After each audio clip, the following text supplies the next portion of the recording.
Po prvej jarnej domácej prehre z Byčov a minulotýždňovej remíze v Lučenci si martinskí futbalisti pred zrakmi svojich chceli jednoznačne poopraviť reputáciu. Priebeh hry však spočiatku tejto ambícii veľmi nenasvedčoval, keď po prvom polčase odchádzali domáci do šatne s jednogólovým mankom. Cez prestávku zrejme v šatni padli nejaké tie ostrejšie slová, lebo v druhej časti sa už domáci začali javiť aktívnejšie.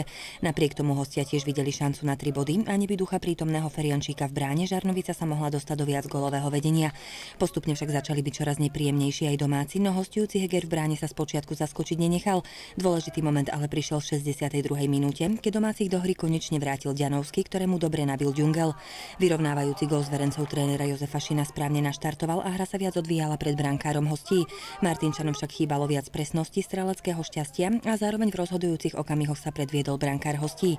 Na druhej strane za niekoľko nevyužitých šancí si dnes zrejme spýtujú svedomie aj hostia. Spása pre domácich prišla v 83. minúte, keď dôležité body do tabuľky zabezpečil Stašík. Tento sa takto hlavičkou postaral o síce tesné, no predsa víťazstvo domácich futbalistov. Bol to gól, ktorý nás vykúpil. Získali sme 3 body, takže emócie treba dať von, lebo potom to niekedy vplýva nebezpečne na srdiečko.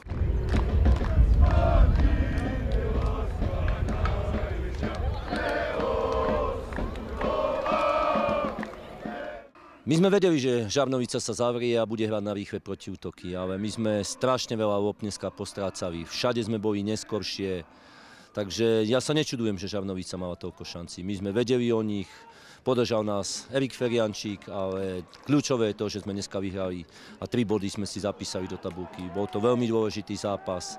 Takže mňa teší v prvom rade to, že sme vyhrali. Tých chýb tam bolo strašne veľa.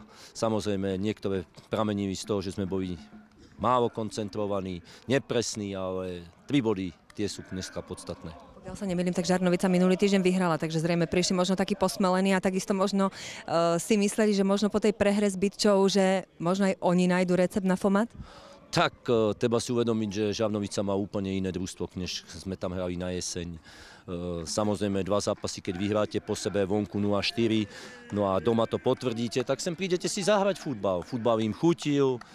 A samozrejme, keďže sme stratili body s Byčou všetky 3, no tak veriví si aj tu. U nás si bude veriť každé družstvo, nemá tu čo stratiť. A keď dá gól, no tak žije.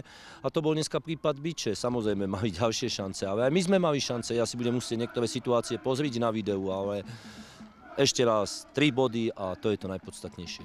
Predpokladám, pán tréner, že sa ale napraví trošku psychika tých chalanov, teda po tomto zápase, teda keď zrejme to muselo byť náročné aj po tej Byči, aj po tom minulom týždni v Lučenci.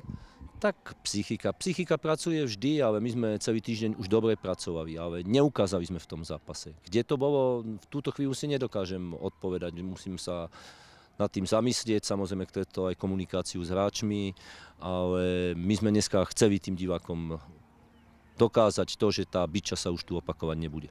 V 19. kole si tak Martinčania konečne pripísali plný bodový zisk a ako tabuľkový líder majú 49 bodov. Druhé miesto na teraz patrí futbalistom Liptovského Hrádku, ktorí na FOMAT strácajú 8 bodov. O 2 body menej majú tretí futbalisti Námestova.